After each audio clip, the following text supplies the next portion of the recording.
On this episode of Moon Monkey, we're going to talk about Captain America Civil War, directed by Anthony and Joe Russo. So the film starts with a flashback to 1991, when we see the Winter Soldier from the previous Captain America films being activated by the shady organization Hydra. And then we see him go out and assassinate somebody in a car, or people in a car. You don't see who that is, but hold on to that because it's going to come important later on. And then it cuts to the present day, where we see Captain America and his team, along with Black Widow, Falcon. Was there someone else? That was it. Going after Crossbones and trying to stop him from stealing some kind of virus.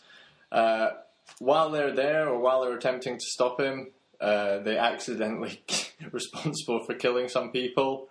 Scarlet Witch was there. Scarlet Witch. That's the main reason. Yeah, Scarlet Witch was responsible for killing these people as she tried to defend Captain America. She kind of throws one of the mind Powerball things up into the building and kills a lot of people. So following this, the UN decide the Avengers have too much power and they're kind of irresponsible with it, and they're responsible for people's deaths. And there's no one's got control over them really. So they decide to make a Sokovia Accord, which is a reference to the previous Avengers movie, with all the events in Sokovia, when they also caused a hell of a lot of destruction and death to people. And the Sokovia Accord basically means that the Avengers will only act under UN direction, which Tony Stark thinks is a good idea, and Captain America thinks is not a good idea because they might end up getting sent somewhere that they don't necessarily agree with the politics there. Or they might not be asked to help when they want to. Yeah, they might want to help and not be asked to, or they might be told you have to do something here when they don't agree with doing that. So this is basically the main confrontation of the film. Tony Stark and Captain America are basically butting heads over this issue of whether they should go for this Sokovia Accord or not. And that's really the thing which goes through the film. That's really their main tension. Until we get to the end of the film, when there's kind of a secondary reason why they're brought to fight. But we'll maybe get into that a little bit later on. Yeah, spoilers. It'll probably be a spoiler review. Yeah. Maybe should have said that at the start, but we haven't spoiled anything yet, so it's okay. No, but there'll be spoilers later on. But that's basically the setup for the first part of the film. Yeah, there's some ideas about what the Avengers should be doing, and Captain America has a different idea to Iron Man, basically. Yeah. And to start off, it's more subtle, but they build it quite cleverly, I think, throughout the movie. Like, they don't start completely going at each other. Well, they have a lot of scenes where they discuss this thing, and they make it very clear that's the reason why they're not what they disagree about. Like you're always clear about what people's motivations are in the film and why they end up fighting. Yeah. One thing that I found about it, I might talk about this later, but one thing I kind of found about their reason for fighting, I don't know if it's something that they would have really come to blows over in the way that they did, because they start beating hell out of each other. It's like, could you not just discuss this? But they do, like you say, they do kind of slowly build it to the point where you think, okay, like they can have they can have a disagreement, and Captain America goes off, and Tony Stark said, "Like, if you do this, you're going to be under arrest." And I think it's going to be against the law, isn't it? They don't just, but they're beyond talking it out because they're disagreeing. Yeah. They're disagreeing on a higher level about what the purpose of superheroes should be. Yeah, it isn't. It's done in a much better way than the last film we reviewed, which was Batman vs Superman, where there was motivation wasn't as fleshed out, and you kind of could see. Some people they really could have just talked it out. Yeah. Whereas, I think Iron Man and Captain it does have a play on some of the similar themes as Batman Superman, but it's a lot clearer. It just gets things motivations across a lot clearer. The cast for the film, a huge cast. Yeah, a huge number of people in it. Mostly all returning from previous films. So you got Chris Evans return as Captain America. Yeah. Who I thought was really good. I haven't actually seen the other Captain America films, like the first two Captain America films. But yeah, I thought he was really good. He's really good. I think the first Captain America movie I didn't really love, but the second one I thought has been one of the best ones they've made.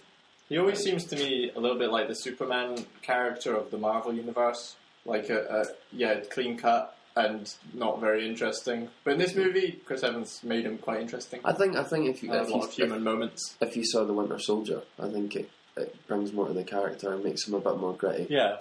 Well, the thing is, they give him friends and romantic interests. So you've got the guy who plays the Winter Soldier.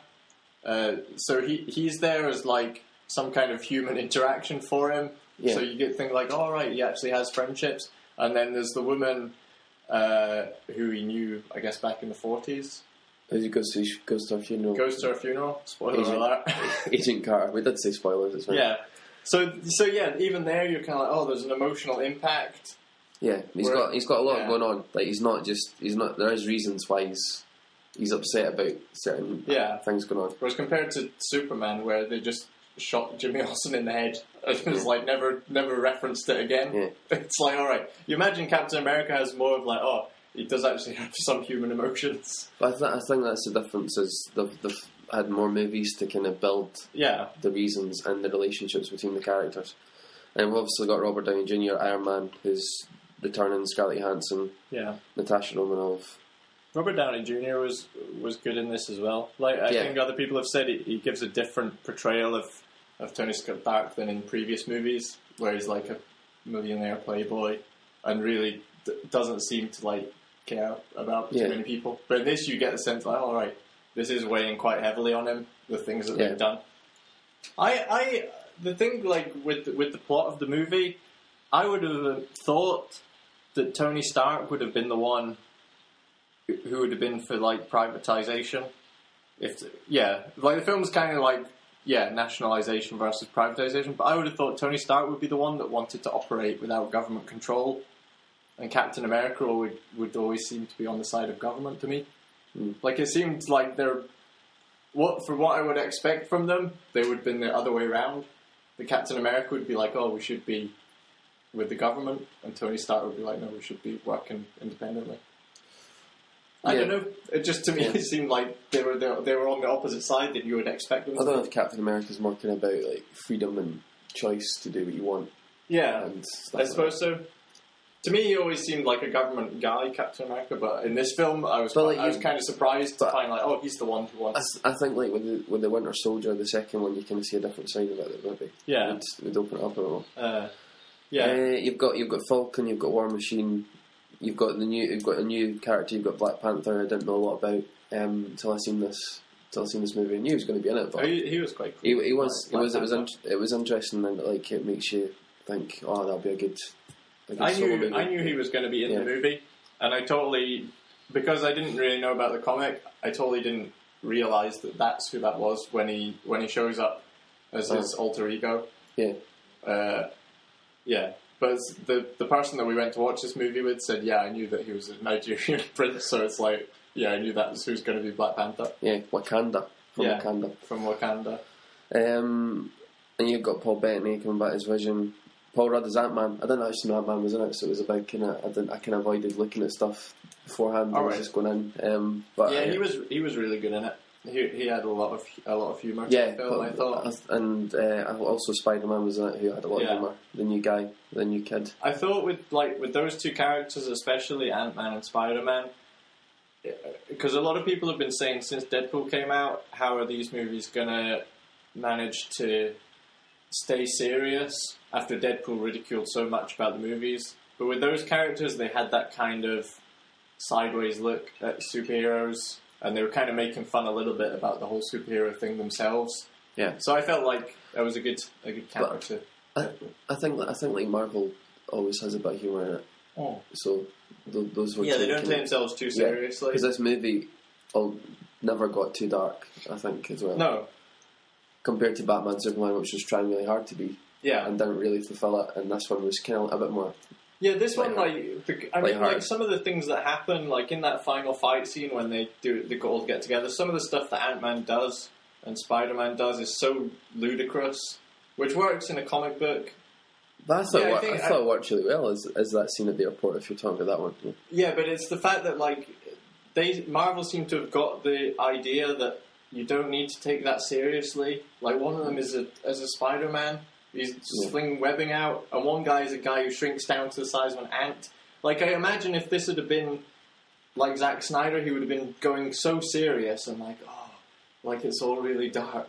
And it's like, it doesn't work. It's like, look, it's a guy who's an ant. Yeah. But Marvel seems to understand that, like, yeah, that's kind of humorous. Let's, like, play with that and make it funny. One of the weird things, like, this is just all off the top of my head, but is Captain America actually meant to be super strong? Yes. They actually gave him the series. Yes. Because, like, Tony Stark isn't, but Captain America is, like, punching him in the face. Surely that would just, like, completely destroy him. I don't know, it's his suit, isn't it? Yeah. This is one of the things, like, with the super... It's one of the things about superheroes, but you kind of get the sense some of them would surely just destroy other ones. They have a bit more setup, though, in the other two movies, in the other two Captain America movies, which maybe give you more. Yeah. So you're kind of going into it, like, I kind of figured he was super strong, but this is the thing, like, some of the characters actually have... like super abilities, but others are actually just people in a suit. Yeah. Like Black Widow and Iron Man are effectively just wearing a suit. Yeah. I mean, Black Widow isn't even wearing like a super powered suit. She's just an agent. Yeah, she's a highly trained agent. But she's like able to like deal out punishment on the same level as someone who's actually like given a serum to make them not on the same level. Like she's not like putting people through walls or anything. No, that's true.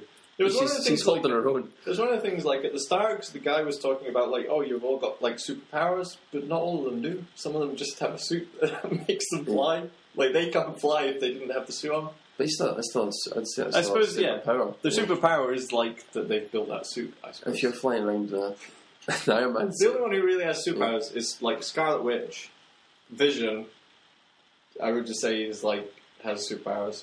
And Captain America, in a way, I suppose, has superpowers. And Spider-Man. A lot of them. Quite a bit. Right. We also had Daniel Bruhl as the villain. Zemo. Yeah. I thought it was quite good. You weren't really sure what was going on with Daniel Bruhl to begin with. Why is he hanging around? What's going on? Yeah. What's his deal? Yeah, but when it finally is revealed, it kind of works quite well because he's obviously got the reasons about his family. Yeah, he's not doing it for no reason. It had the kind of spy thriller element to the film, which from what I heard, that's kind of the Winter Soldier vibe it's followed on from that. Yeah. And that's the thing, I thought, because a lot of people have been building this up as like Civil War, it's kind of the Iron Man versus Captain America film, but it was also like a good Captain America film.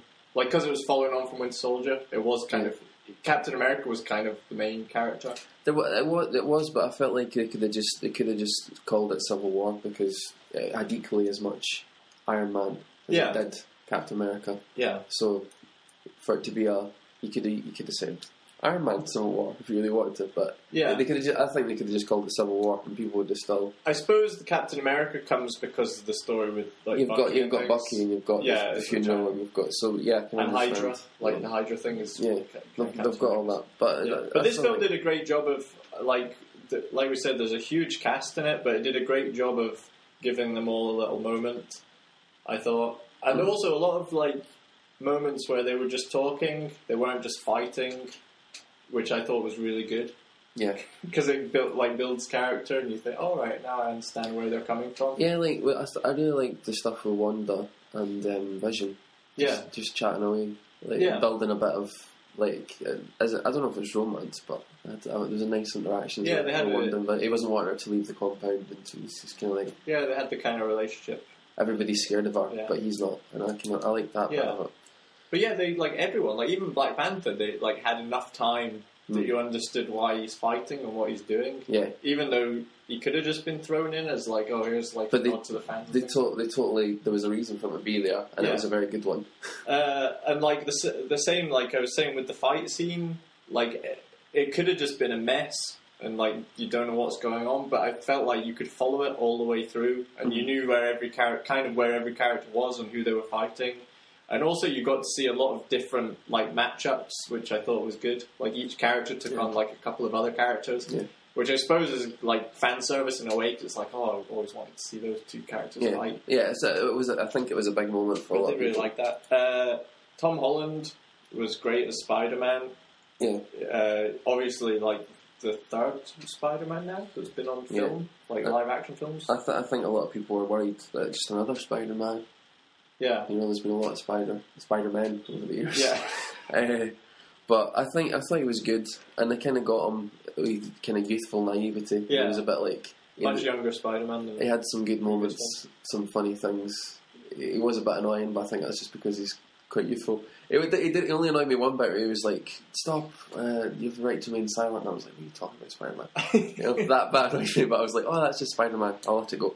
But I thought all his lines it was really good. It was really good. I'm just like, it was just funny because he was like, he was there, but he's supposed to be out of his depth because he's just a guy in a suit. Yeah. He's just a young guy in a suit, and he's like, really, when he meets Tony Stark, he's like, "Oh, Tony Stark's in the living room. What's going on?" Yeah. He was like a really hyper kid in the fight scene. He was just happy to be there. Happy and talked a lot. But that's kind of Spider-Man's character, like wisecracking and very funny. That is. But he's just like, compared to the other ones, even like the other characters, like, "Why are you talking so much? Just be quiet. We're meant to be fighting." But yeah, Ant-Man had that same thing too. Like, Paul Rudd's just there, and everybody's like, "Who are you? What are you doing here?" Yeah, they were kind of like fulfilling the same role in a way, like the comedy, but it didn't work. On Team Captain America, Team Iron Man, both of the comedy. It never really felt like it was too much. It was all like really, just everything was just about the right amount. I thought. Yeah. Any other characters that we haven't talked about yet? I think I can't remember. We've been through so many. Yeah, I think we've talked about a lot of them. But yeah, like I say, they all do get like a chance to shine. So I think anyone who's a fan of any of these characters, there'll be enough of them. It's a long movie, so there's plenty of time for everybody to shine. Yeah, and get the moment, which is impressive because they do have such a large cast. Yeah, that they managed to get everybody in, and you don't feel like, "Oh, where are they? What's going on with them?" Nobody feels left out. Yeah, it is a long movie, but. It wasn't like, it is long, but I wasn't sitting there going, "Oh, this should end." Like I feel like it went on there. It was long. Yeah, there were a couple of scenes that I thought they could have cut, but then I think if you did cut them, you'd feel like there was something missing because every scene kind of built towards something. Yeah, it did kind of build towards the final kind of battle with Iron Man and Bucky and Captain America, which was really cool. I loved that last scene in an underground Siberian. Oh yeah. What do you call it? Nuclear launch thing? I don't know where they were. They were starting to lose me. Some kind of testing area, I don't know. Yeah, it was like the bit at the start. The bit at the start when Tony Stark is talking about the grant, and then he meets the woman who says, like, "This is my son who died when you built this city," and stuff. Yeah. That scene, I thought at the time, like, oh, it could be cut, but then it all comes back. No, yeah, I was going to say something about that. I was like the opposite. I was like, there wasn't enough of that woman. Bring her in. Because in the comic book, because we're not claiming to be like massive comic book. We've read a few comic books. We're not. I haven't even read this comic book. We're talking about. We're like the ultimate authority. But in the comic book, with the mum and the dead kid, I think it's Miriam. She was used a lot more, and it was really effective. And when they had her waiting at the elevator for Tony Stark, that was a really cool moment. And there's a bit in the comic book where they meet up later on, and Tony Stark's obviously took on board what she's saying. That's the reason he wants to be like held accountable by the government and stuff. And she hands him a little Iron Man toy, and she's like, "You were his favourite superhero," or something like that. And I thought I was like, "Oh, if they'd done, I think that'd been really cool if they'd done that later on. Just like have that mum come back at some point and be like, by the way, I appreciate you're trying to change the way the Avengers are run, and you were his favourite," or something. I thought it'd been nice. I did like the scene. Yeah. It was just like, I think it was one of those things like, because there's so many characters, like before that you'd seen the whole thing with Captain America, and then it kind of cut to him, but you're still kind of thinking, "Oh, I wish, like, I want to see the Captain America story." Like, it's like when they cut, you're kind of like, "Oh, I want to see more of that." But then obviously they do go back to it. But I think that's one of the main reasons that Tony Stark feels that way, is because of stuff like that, because of that woman coming up and saying, "Well, that's your fault, he's dead," kind of thing. Yeah, it kind of set that up, and it was kind of his whole motivation. I understand why it was there. I think in the comic book she comes up and spits in his face, and Yeah, we're maybe going to talk about this now, but the bit when you first see it, I kind of wondered, why are they doing that story? Like, it seems pointless, but then obviously it comes back at the end. How freaky was that when it had young Robert Downey Jr. I was like, oh, this isn't right. Yeah, it was kind of weird. It looked like Ferris Bueller. It was just so strange. I was like, what? Oh, this is not right. Technology's went too far. Yeah, but then obviously, like, this comes back. This is like big spoilers for the end of the movie, because the flashback that we see at the very beginning, it turns out the Winter Soldier was actually sent out to kill Tony Stark's parents, who were involved in the Super Soldier program, because Hydra obviously wanted to kill them. And then that's kind of the second impetus for. Yeah, at this point, like, Captain America and Tony and Iron Man have like stopped fighting, and then this like basically causes them to fight again. Because there is a bit of a truce to stop Zemo. Yeah, because they think he's going to reactivate all the other Winter Soldiers, but he just goes and shoots them all, which I thought was a bit of a. I thought when they got to Siberia, Zemo was going to reactivate all the Winter Soldiers. There's going to be a big showdown, but he's like, oh no, I just shot them all and they passed away in their sleep. You'll be pleased to know. Yeah. So then it's like Iron Man and Captain America fight again over that, and the Winter Soldier fights again. Yeah. But I thought it was really clever because you're thinking it's just going to be that big showdown, and it turns out it's not. Yeah. It's all about Zemo getting them there to show them that clip, to show them that video, so they'll fight, because that's what it was all about for him, was to take down the Avengers. Yeah, he did succeed. Anyway. Yeah, his plan was to fracture the Avengers and make them fight between each other and destroy themselves. And he did that. Yeah, I suppose he did, because at the end, like, Captain America's kind of left. And he's off. Yeah, but yeah, it was a really good film overall. I was really pleased with like the direction, because I really liked the Winter Soldier, and it's got Anthony and Joe Russo, and they've also done Arrested Development. Yeah, I don't know how much Arrested Development is in this movie, but I really like Arrested Development. And I really liked Winter Soldier, so I'm glad they got to do it. And they're going to do Infinity War as well, which is going to be the direction was really good in terms of like the battle scenes. You could always tell what was going on. Most of the movie, I'm trying not to like compare it to Batman, Superman too much, but yeah, most of the movie, theme-wise, it's most of this movie was actually like in the daytime, and you could tell what was going on. Yeah. They were fighting in daylight. Another thing, which like again, like referring back to Batman, Superman, no one dies in this movie really, except for the bad guy. Did he die? I can't remember what happened to him. What one? Daniel Brühl? Yeah. No, Black Panther wouldn't let him kill himself. Oh yeah, that's right. But yeah, like in this movie, no one really dies. The guy at the start does. He blows himself up. Oh yeah. But that's about it, yeah. There's not like yeah, but there's no like they don't kill off any of the heroes, which I thought was really good. And they like I've seen some people complain about that and say, oh, they should be bolder and just kill off. I thought I just think you don't need it. I thought they were going to bump off Don Cheadle. Yeah, I thought Don Cheadle had it. But that was the thing. Yeah. I felt like if they'd have done that, it would have just been so cheap and trying to pull on people's heartstrings. But this movie managed to get so much emotion without just going for the cheap, like, oh, you killed off one of the heroes or something. I thought like it would be a good way also to kind of fracture the Avengers, if like one of them would, like, if Vision had killed Don Cheadle because of Hawkeye, not Hawkeye, but because of like because of Falcon moving out of the way. Yeah, and that would have been like a big moment, because I thought that's where they were going. Yeah. Oh no, Don Cheadle's dead. Well, I think they kind of overdo that nowadays, just like killing someone off to try and. But to be fair, they've got a lot to choose from. It's not like they could lose somebody. I kind of liked it. I felt like this movie was a lot more for kids, which is the target audience, I think, for superhero films. It had stuff. It's not like a kids' film, like it's childish or anything, but it was kids could really enjoy it. Because it was more light-hearted than Batman Superman. Yeah. And it was dealing with the same themes, like with the place for the superheroes, the damage they cause, and collateral damage and stuff. Yeah. And the consequences of it. Yeah, like the collateral damage theme, like it just worked so much better here, though, because they actually... This is how to do it. Yeah, they actually referred back to it. Like in Batman Superman, it's like the opening scene, and then they never... It like is referenced again, but it doesn't seem to be of much importance. Whereas here, that's like... Yeah, that's the central thing. Is are they causing too much damage? But I think like the difference is it shows the benefits of building a story with the characters together over multiple films. Yeah. And like with Captain America, Iron Man, and Bucky the Winter Soldier, like it's all they've had time to kind of grow that. So when Iron Man and Captain America do fall out, it's more of a big deal. Yeah. Whereas like, Batman and Superman's feel like, oh. That's the thing, because you've known the characters through like a number of films now, like 5 films, I suppose, and then plus the Avengers films as well, and other things.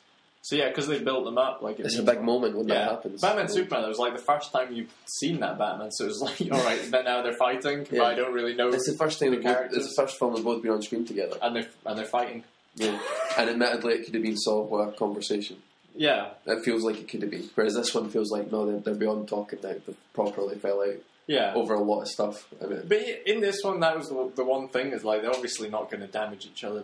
Like they are like fighting, but it's like they're not going to kill each other. No, but they did get to that. They did seriously mess each other up a bit. Yeah, they got quite angry. Yeah. That's what I mean. Though It built like they didn't just go for it right away. It wasn't until the final scene that they both really started. But that's because he found out he knew about like his parents dying and stuff, and he hadn't told them. So that would probably be enough to tip you over the edge. Yeah, but it was just more well written. But I didn't really agree with it. I don't know if it really was Captain America versus like there was all the Team Cap, Team Iron Man, and all that online and stuff. I don't really know if that really because I kind of sat there and was like you can kind of see both sides. There wasn't like a clean cut. Yeah, it's not like one side's right. Yeah, you can totally follow like both groups. Yeah, I suppose like I was like just because I hadn't seen the Captain America before I went in, I was thinking, oh yeah, I'm probably going to back Iron Man if I was to back one of them. But actually, the film is like, yeah, I kind of agree with Captain America more than Iron Man. But I kind of see Iron Man's point is like, they can't just be allowed to do what they want. I think like maybe you're meant to lean more Captain America maybe because it's called Captain America. But I don't know. But I was kind of feeling more Captain America. Yeah. But Captain America is like more the renegade in this film because he's saying, "Oh, we don't need government control. We're just gonna like if we decide we need to do something, we're gonna step in and do it." Whereas it's kind of the point of being a superhero. You don't need permission. Yeah. I don't know. But yeah, it was good in that sense, and like we said, the themes kind of were similar to Batman Superman, but a lot clearer. And a lot more well explained. And also there was nothing in this movie, even though I hadn't seen the other Captain Americas, there was nothing in this movie that was particularly confusing. They didn't introduce anything that like you would need to be a fan of the comic books to understand. There was nothing in it I felt that I couldn't follow. The bit about Bucky I would have probably understood more if I'd seen the movie before. But even still, if you haven't seen any of the previous movies, you can go and watch this, and you won't have a problem understanding what's going on. I don't think. Yeah. You can because they pretty much, even if it's just a line, they explain like, "Oh, that's my friend." And you're like, "All right, it's obviously someone he knows." You're getting it. Yeah, there's nothing that's just thrown in there that's just for fans, and no one else would understand it. And there's enough in there like to kind of hint towards other ones. With the scenes at the end of the film, at the end of the credits as well, the end credit scenes. Yeah, like there's a Spider-Man bit, and there's a because they're obviously setting up a Black Panther movie and a new Spider-Man movie, which I might even go see this new Spider-Man movie. I'm more interested. I'm not really that interested in Spider-Man, but the Tom Holland Spider-Man in that movie kind of I'd go and see that because I've been disappointed with Spider-Man before. So. I think it was just because it's a more comic take on the character. Because from what I remember, the other two Spider-Man films that they've done, they weren't that funny at all. Like they didn't have him. The second ones they did, the Amazing Spider-Man ones, they had more humor in them. Yeah. But it still wasn't like this, where he's just like joking all the time and kind of a real, not neurotic, but kind of worried, like young boy, like oh god, just like don't let my aunt find out that I'm like going out the window. He's just happy to be there, and he's I just thought he was just like he was kind of like he was like a fan because he's like oh that's Iron Man, oh there's Captain America, and Tony Stark made a suit for him as well. Yeah, because his other suit looked a bit shit. His other suit was just like pajamas and a pair of goggles. Sewn together himself. But yeah, Black Panther was really cool. I thought they've done a good job of him. So that's. Again, it's like they haven't just like I didn't feel like he was shoehorned in either. They're like, oh, why is Spider-Man there? Spider-Man was really good. Black Panther. Maybe they'll explain him more in the other films. But he was another character that does he have any powers or is he just really good at martial arts? Because there was the scene we talked about where it looked as though he was outpacing like traffic. Yeah. Him and Captain America. Yeah, but like he did some things that you think like that's like incredible. Yeah. But I don't know if he is just like he's just a guy in a suit. He had at least a bulletproof suit. I don't know if it's like the suit. He had a suit. He had claws come out of his suit and things as well, like a kind of Wolverine style. Or Panther. Yeah, or Panther. So yeah, what would you say is the kind of best parts of the film? I think like the writing, because it's a very interesting movie. Like it doesn't even feel like at times. Yeah. I know there's like a million superheroes running around, but it still has the kind of this was espionage feel to it. I don't know, a kind of spy movie feel. Christopher Marks and Steve McFeely did Thor 2, I think, and Winter Soldier, and the 3 Narnia films. So they've got a lot of experience. Yeah. Well, they're obviously good at writing comic book movies. Yeah, and I think like just the action scenes, and there was a lot of like hand to hand stuff that was really really good. Yeah, just like it wasn't like all. Yeah, there were some really well choreographed fight scenes, like especially with Black Widow. I keep getting confused with Black Widow and Scarlet Witch, but yeah, with like Black Widow's fighting and all their fighting, it seemed like they'd worked on their fighting styles, and there was some quite impressive stuff. And the end scene, where Captain America and Bucky and Iron Man, and they're throwing the shield to each other, and Captain America's shield, and I just loved that. I thought it was really. I know I was in the trailer, but I like the scene when they were jumping down the stairwell, when they were like fighting down the stairs and like jumping down the stairs. That was really cool. Captain America and Bucky. Oh yeah, when he was chasing Bucky down the stairs. There was like the German police were there. Yeah, and then I think they went and like ran and jumped onto like another roof and stuff. And Black Panther appeared. That was the first time you'd seen him. It was kind of like a free running like sequence, but that was really cool. So the fight scenes are awesome, and it's well written. But that was the thing. It like held together because it wasn't just like action all the time. They had the reason for it. Yeah, they had the scenes where they were discussing stuff, and when they were discussing stuff, it wasn't overly heavy.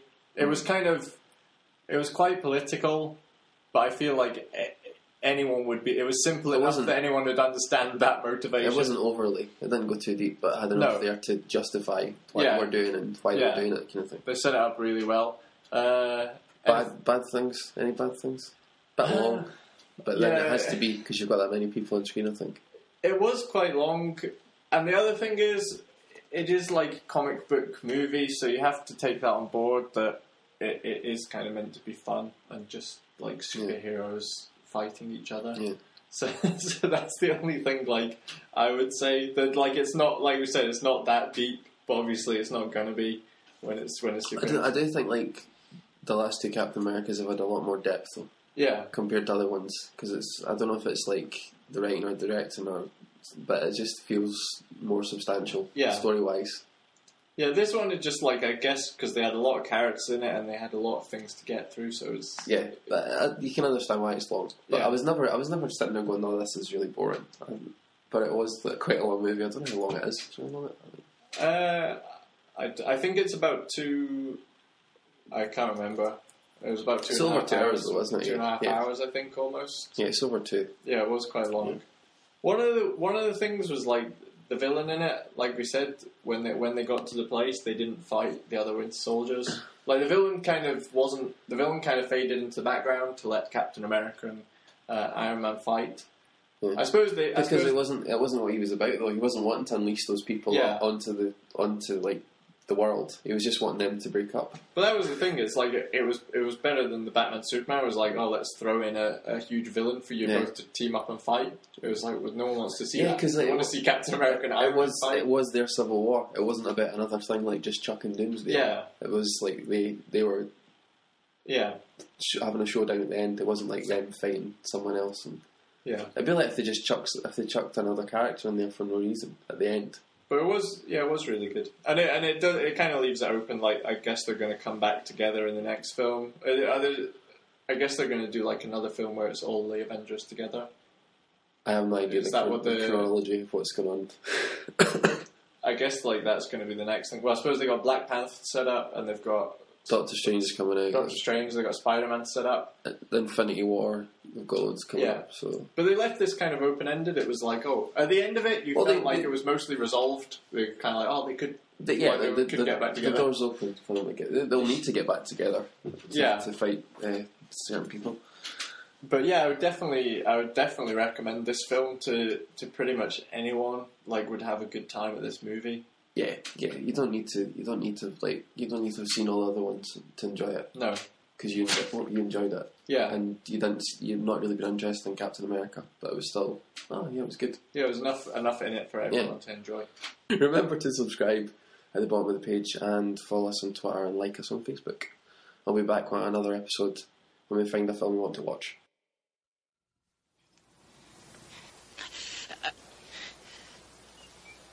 What we've got here is failure to communicate. Some men you just can't reach. So you get what we had here last week, which is the way he wants it. Well, he gets it. I don't like it any more than you do.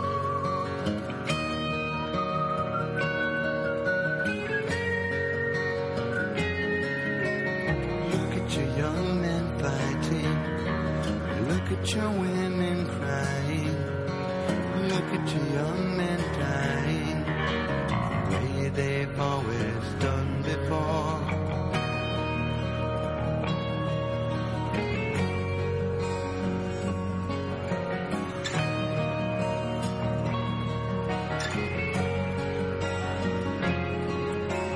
Look at the hate we're breeding. Look at the fear we're feeding. Look at the lives we're leading, the way we've always done before.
The man who said peace could last forever. And in my first memories they shot Kennedy.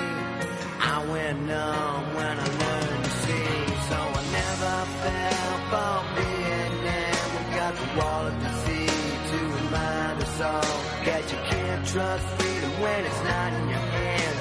When everybody's fighting for the promised land. I don't need a civil war.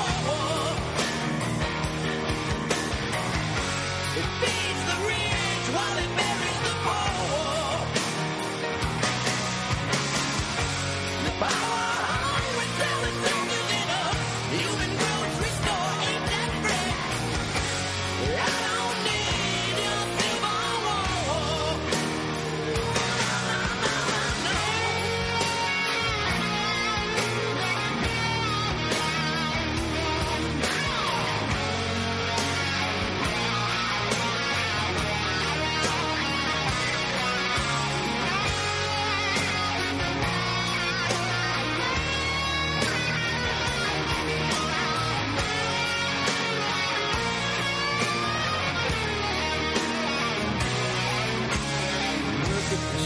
You're filling. Look at the blood we're spilling. Look at the world we're killing. The way